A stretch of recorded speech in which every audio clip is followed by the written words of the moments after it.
എക്സാമിൻ്റെ ഫാമിലി. അപ്പോൾ നിങ്ങൾ എല്ലാവരും ഈ ഓണ എക്സാമിൻ്റെ തിരക്കിലും ചൂടിലും ഒക്കെ ആയിരിക്കും അല്ലേ. അപ്പോൾ എല്ലാവർക്കും ആദ്യം തന്നെ എല്ലാ എക്സാമും നല്ല രീതിയിൽ എഴുതാൻ പറ്റട്ടെ എന്ന് ആശംസിക്കുകയാണ്.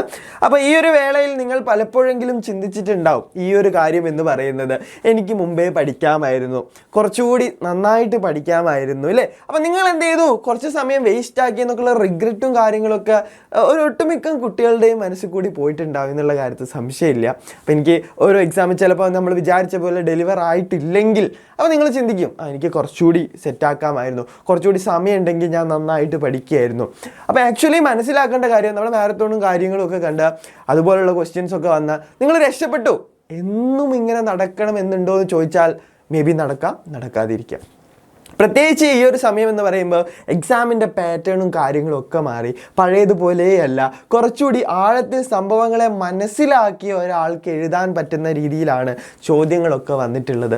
അപ്പോൾ നിങ്ങൾ ശ്രദ്ധിച്ചാൽ തന്നെ, ഈ ക്വസ്റ്റ്യൻ പേപ്പർ ശ്രദ്ധിച്ചാൽ കഴിഞ്ഞ കൊല്ലത്തെ മുമ്പത്തെ ക്വസ്റ്റ്യൻസും ഇപ്പോഴത്തെ ക്വസ്റ്റ്യൻസും താരതമ്യപ്പെടുത്തിയാൽ തന്നെ സംഭവം മനസ്സിലാവും.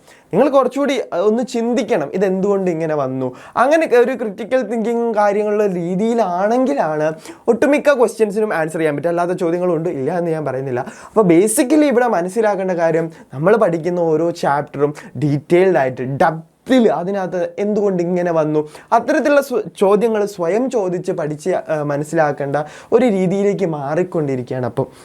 അപ്പോൾ നിങ്ങൾ മനസ്സിലാക്കേണ്ടത്, പഠിത്തം വെറുതെ ഒരു പുറം മൂടിയാക്കാതെ ആഴത്തിൽ ഡെയിലി നിങ്ങൾ എന്ത് ചെയ്യുകയാണ്. ഇപ്പോൾ 1 മണിക്കൂറാണ് പഠിക്കുന്നതെങ്കിൽ അത് മതി, പക്ഷെ അത് ഡെയിലി പഠിച്ചുകൊണ്ടേയിരിക്കണം. ഓക്കെ, കൺസിസ്റ്റൻ്റ് ആയിട്ട് ഒരു കാര്യം ചെയ്യണം, അപ്പോഴാണ് നിങ്ങൾ സക്സസ്സിലേക്ക് എത്തുക. ഓക്കെ, അല്ലാതെ ഞാൻ ഒരു 2 മാരത്തോൺ കാര്യങ്ങൾ കണ്ടപ്പോൾ എനിക്കൊക്കെ കിട്ടി, ഇത് മാർക്ക് കിട്ടി, പക്ഷെ അത് ഇപ്പോഴും വർക്ക് ആവണമെന്നില്ല. ഓക്കെ, അപ്പോൾ നിങ്ങൾ വിചാരിക്കുക ഇത് നെക്സ്റ്റ് ടൈം ഇത് തന്നെ ചെയ്താൽ, നെക്സ്റ്റ് ടൈം ഇങ്ങനെ വർക്ക് ആയില്ലെങ്കിലും. ഓക്കെ, അതാണ് പറയുന്നത്. കൺസിസ്റ്റൻ്റ് ആയിട്ട് ഒരു കാര്യത്തെ കൃത്യമായിട്ട് 1 മണിക്കൂറോ 1.5 മണിക്കൂറോ ഒക്കെ ഡെയിലി ഇങ്ങനെ പഠിച്ചു പോകുന്ന ഒരാളെ സംബന്ധിച്ച് വളരെ ഈസിയാണ്. ഫുൾ മാർക്ക്, ഒരു മാർക്ക് പോലും കുറവില്ലാത്ത രീതിയിൽ അടിച്ചെടുക്കാൻ പറ്റും. അത് ഈവൻ പഠിത്തത്തിൽ എല്ലാവർക്കും ഡിഫറൻസ് ഉണ്ട്. ഇപ്പോൾ പേഴ്സണലി ഇപ്പോൾ പറയുകയാണെങ്കിൽ എനിക്ക് സോഷ്യലിസ്റ്റ് ആണെങ്കിൽ എനിക്ക് മാത്സ് ചിലപ്പോൾ ഇഷ്ടമുണ്ടാവണമെന്നില്ല. ഓരോരുത്തർക്കും ഓരോതായിട്ടുള്ള പ്രോബ്ലംസും കാര്യങ്ങളും ഉണ്ട്. പിന്നെ എന്ത് ചെയ്യാണ്, പഠിത്തത്തിൽ നല്ല കഴിവുകളുണ്ടായാലും അധികം കഴിവില്ല, ലൈക്ക് അതുപോലെ തന്നെ സ്പോർട്സിൽ ഇൻട്രസ്റ്റ് ഉള്ളവരുണ്ട്. അങ്ങനെ ഒരുപാട് കാറ്റഗറിയാണ് കുട്ടികൾ എന്ന് പറയുന്ന ഒരു ഹെട്രോജിനസ് ഗ്രൂപ്പാണ്. ഒബിയസ്ലി അത് ശരിയാണ്. പക്ഷേ നിങ്ങൾക്ക് എല്ലാവരുടെയും മുന്നിൽ ഒരേ സമയമാണുള്ളത്. ഇവർ ഓരോരുത്തരും ആ സമയത്തെ ഏറ്റവും നന്നായിട്ട് എങ്ങനെ ഉപയോഗപ്പെടുത്തുന്നു, അതാണ് അതിൻ്റെ പോയിൻ്റ്, കീ പോയിൻ്റ് എന്ന് പറയുന്നത്. അപ്പോൾ ആ ഒരു സമയത്ത് ഓരോ ആളുകളും, ഇപ്പം കുറച്ച് പഠിക്കാൻ വേണ്ടിയിട്ട് അത്ര സെറ്റല്ലാത്ത ഒരാൾ ആ സമയത്ത് നല്ല രീതിയിൽ ഉപയോഗപ്പെടുത്താൽ ടോപ്പറിൻ്റെ അടുത്തെത്തി. ടോപ്പർ എന്ത് ചെയ്യും, ലൈക്ക് ഓക്കെ എനിക്കറിയാം അങ്ങനെ വിചാരിച്ചു കഴിഞ്ഞാൽ ടോപ്പർ താഴെപ്പോയി. കണ്ടോ, എന്തും സംഭവിക്കാം. സോ ബേസിക്കലി മനസ്സിലാക്കേണ്ടത് കൺസിസ്റ്റൻ്റ് ആയിട്ട് വർക്ക് ചെയ്യുക എന്നുള്ളത് തന്നെയാണ്. ഇപ്പോൾ 1 മണിക്കൂർ 1.5 മണിക്കൂർ പഠിച്ചാൽ മതിയുടെ ഡെയിലി മതി, ഇനഫ്, അത് മതി. അത് കൃത്യമായിട്ട് ഫോളോ ചെയ്ത് പോയാൽ മതി എന്ന് തന്നെ എനിക്ക് പറയാനുള്ളത്. അപ്പോൾ നിങ്ങളുടെ മനസ്സിൽ തന്നെ ഒരു സംഭവങ്ങൾ ഉണ്ടാവും, എങ്ങനെയാണ് പ്രോപ്പറായിട്ട് പഠിക്കുക എന്നുള്ളത്. ഒബിയസ്ലി പഠിക്കുന്ന സമയത്ത് നിങ്ങൾക്ക് എന്ത് വേണം, അല്ല ക്ലാസ്സുകൾ കേൾക്കണം. ക്ലാസ് കേൾക്കുന്നതിൻ്റെ ഗുണമെന്ന് പറഞ്ഞാൽ ഒരിക്കലും നിങ്ങൾ എഴുതി പഠിക്കുന്ന പോലെ വായിച്ചു പഠിക്കുന്ന പോലെയല്ല. ക്ലാസ് എന്ന് പറയുമ്പം നമുക്ക് ആ ക്ലാസ്സിൻ്റെ കൂടെ നോട്ട് എഴുതുകയാണെങ്കിൽ അത് നല്ലത്. കേൾക്കുന്നുണ്ട്, കാണുന്നുണ്ട്, എഴുതുന്നുണ്ട്, എല്ലാം ചെയ്യുന്നുണ്ട്. അവിടെ നമ്മളെ എല്ലാ ഓർഗൻസും വർക്ക് ചെയ്യാണ്, സെൻസറി ഓർഗൻസ് കാര്യങ്ങളൊക്കെ വർക്ക് ചെയ്യാണ്. അപ്പോൾ ക്ലാസ്സാണ് മോർ എഫക്റ്റീവ് പഠിത്തത്തിൽ എന്ന് പറയുന്നത് കേട്ടോ. അപ്പോൾ ക്ലാസ്സുകൾ പ്രോപ്പറായിട്ട് കാണുക എന്നുള്ളത് നിങ്ങൾക്ക് ഇതിനെ ഒന്ന് പുഷ് ചെയ്യാൻ സഹായിക്കും. ഓക്കെ, അത് ക്ലാസ്സൊക്കെ കണ്ട് സെറ്റായിട്ട് നിങ്ങളുടെ രീതിയിലേക്ക് പഠിക്കുക എന്നുള്ളത് അത് വേറെ കാര്യം. അപ്പോൾ ഇങ്ങനെ കൺസിസ്റ്റൻ്റ് ആയിട്ട് ഒരാൾ പോയിട്ടുണ്ടെങ്കിൽ അയാൾ ഓടി ഓടി ഓടി ഓടി വിജയത്തിലേക്ക് പെട്ടെന്ന് എത്തുമ്പോൾ അവസാന ശ്രമങ്ങൾ എപ്പോഴും ബുദ്ധിമുട്ടേറിയതാണ്. അവസാന നിമിഷത്തെ പഠനം എന്ന് പറയുന്നത് കണ്ടോ, ഇയാൾക്ക് ഇവിടെ എത്രത്തോളം ബുദ്ധിമുട്ട് അനുഭവിക്കേണ്ടി വരും. അങ്ങനെയുള്ള കാര്യങ്ങളുണ്ട്. അപ്പോൾ ആക്ച്വലി നിങ്ങൾ ആദ്യം തന്നെ ഒരു ചെടിയായിരിക്കും അല്ലേ. അപ്പോൾ നിങ്ങൾക്ക് വേണ്ടിയിട്ടുള്ള വളവും വെള്ളവും കാര്യങ്ങളും ഒക്കെ വേണം ഒരു ചെടിക്ക് വളരാൻ, ശരിയല്ലേ. അപ്പോൾ അത് ഞങ്ങൾ അങ്ങോട്ട് തന്നാലോ, ഓക്കെ, അത് ഞങ്ങൾ തന്നാൽ എങ്ങനെയുണ്ടാവും? ഞാൻ നിങ്ങളെ പുഷ് ചെയ്യുക, അതായത് ഇത് ചെയ്യണം എന്ന കാര്യങ്ങൾ ചെയ്യണം എന്ന് പറയല്ല. ഞങ്ങൾക്കൊരു ഓപ്ഷനുണ്ട്. നമ്മുടെ കേരളത്തിൽ തന്നെ ഒരുപാട് എഡ്യൂക്കേഷൻ പ്ലാറ്റ്ഫോമും കാര്യങ്ങളുണ്ട്, ശരി തന്നെ.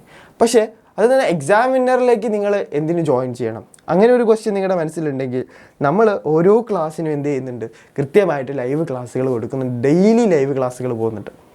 ഓക്കെ, അപ്പോൾ അത് കാണാം. ഈ 1.5 മണിക്കൂർ പഠിത്തത്തിൽ ആ ഒരു ക്ലാസ് നിങ്ങൾക്ക് പഠിക്കാം അല്ലേ. അതിൻ്റെ നോട്ട്സ് PDF നോട്ട് കിട്ടും, റെഡിയാണ്. അതുപോലെ തന്നെ ക്ലാസ്സസ് അതുപോലെ തന്നെ എന്താണ് അത് റെക്കോർഡഡ് ആയിട്ട് കിടപ്പുണ്ട്, നിങ്ങൾക്ക് റിവൈസ് ചെയ്യാൻ വീണ്ടും പോവാം. അതുപോലെ തന്നെ എന്താണ് ക്വസ്റ്റ്യൻസ് ടോപ്പ് 10 ക്വസ്റ്റ്യൻസും വർക്ക് ഷീറ്റായിട്ടും എക്സാം ആയിട്ടും ഒക്കെ ക്വസ്റ്റ്യൻസും കാര്യങ്ങളും കിട്ടുന്നുണ്ട്. അപ്പോൾ നമ്മൾ ബേസിക്കലി പഠിക്കുമ്പോൾ നമുക്ക് എന്താ വേണ്ടത്? ക്ലാസ് കിട്ടണം, നോട്ട്സ് വേണം, അതുപോലെ തന്നെ എന്ത് ചെയ്യാണ് ക്വസ്റ്റ്യൻസ് വേണം. ഇതെല്ലാത്തിനും നമ്മൾ അലഞ്ഞു പോകേണ്ടി വരും. അവിടെ നിന്ന് തപ്പി ഇവിടെ നിന്ന് തപ്പി അടുത്ത സ്ഥലത്ത് തപ്പി ഇതെല്ലാം കൂടി ഒരു സ്ഥലത്ത് വന്നാൽ എങ്ങനെ ഉണ്ടാവും? വളരെ നന്നതായിരിക്കില്ലേ? യെസ്. അപ്പോൾ അതാണ് ഇവിടെ ഒരു നല്ലൊരു സംഭവമായിട്ട് എനിക്ക് പേഴ്സണലി ഫീൽ ചെയ്യുന്നത്. അപ്പോൾ ഒരു ആപ്പിൽ തന്നെ എല്ലാ കാര്യങ്ങളും കിട്ടുക എന്ന് പറയുന്നത് വളരെ നല്ലതല്ലേ? അപ്പോൾ അത് നിങ്ങൾക്ക് ഉപയോഗപ്പെടുത്താൻ തന്നെയാണ് എനിക്ക് പറയാനുള്ളത്. അപ്പോൾ നിങ്ങൾ എന്ത് ചെയ്യുക, നിങ്ങൾക്ക് ബാച്ചിൽ ജോയിൻ ചെയ്യാനൊക്കെ താല്പര്യം ഉണ്ടെങ്കിൽ നല്ല രീതിക്ക് അടിപൊളിയായിട്ട് ഡെയിലിയൊക്കെ ഇങ്ങനെ കൺസിസ്റ്റൻ്റ് ആയിട്ട് പഠിച്ച് നിങ്ങളുടെ ഗ്രോത്തും നിങ്ങൾക്ക് തന്നെ അനലൈസ് ചെയ്യാൻ പറ്റും.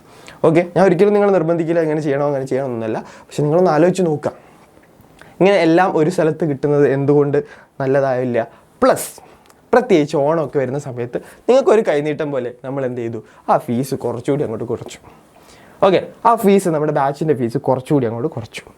അപ്പോൾ SSLCയിലെ മക്കൾക്ക് വേണ്ടിയിട്ടാണെങ്കിൽ 2799 രൂപയാക്കി, 3000 ഉള്ളതാണ് കട്ടായത്. ഓക്കെ, അതുപോലെ 9th സ്റ്റാൻഡേർഡിലാണെങ്കിൽ 2299 ആക്കി മാറ്റിയിട്ടുണ്ട്. ഇതൊക്കെ ഒരു വർഷത്തേക്കാണ്, അത് മനസ്സിലാക്കണം. അപ്പോൾ നിങ്ങൾ സ്കൂൾ ക്ലാസ്സും ഇങ്ങനെ ഒരു ഓൺലൈൻ സംഭവം മതി എന്നാണ് പേഴ്സണലി അഭിപ്രായം. അറിയില്ല, ഓരോരുത്തർക്കും ഡിഫറെൻ്റ് ആയിരിക്കും. ശരി തന്നെ. അപ്പോൾ നിങ്ങൾക്ക് എന്താണോ കൺവീനിയൻറ്റ് അത് ചെയ്യുക, അത് വേറെ കാര്യം. അപ്പോൾ നിങ്ങൾ എന്ത് ചെയ്യാണ്, 8ാം ക്ലാസ് നോക്കുകയാണെങ്കിൽ 2299, 7ാം ക്ലാസ് ആണെങ്കിൽ 1899, ഇങ്ങനെയാണ് ഫീ വരുന്നത്. അപ്പോൾ നിങ്ങൾക്കൊരു പ്രൈസ് റിഡക്ഷൻ ഇവിടെ സംഭവിച്ചിട്ടുണ്ട്. ഓണത്തിൻ്റെ ഭാഗമായിട്ട് ഇങ്ങനെയൊരു സംഭവം ചെയ്തിട്ടുണ്ട്. നിങ്ങൾക്ക് തോന്നും, അതായത് നിങ്ങൾക്കിത് ശരിയാണ്, ഇങ്ങനെ ചെയ്താൽ ഓക്കെ ആവും, അങ്ങനെ തോന്നുന്നുണ്ടെങ്കിൽ നിങ്ങൾ ബാച്ചിൽ വന്ന് ജോയിൻ ചെയ്തോ. അടിപൊളിയായിട്ട് നമ്മൾ പഠിപ്പിച്ചു തരും. ആ കാര്യത്തിൽ ഒരു സംശയവും വേണ്ട. ക്ലാസ്സിൻ്റെ കാര്യത്തിൽ ഒരു കോംപ്രമൈസും ഇല്ല. അടിപൊളിയായിട്ട് നിങ്ങൾക്ക് പഠിപ്പിച്ചു തരും. So that's it. നിങ്ങൾ ഹാപ്പി ആയിട്ടിരിക്കുക. എല്ലാ എക്സാമും അടിപൊളിയായിട്ട് എഴുതാൻ പറ്റട്ടെ. Wish you all the best. By.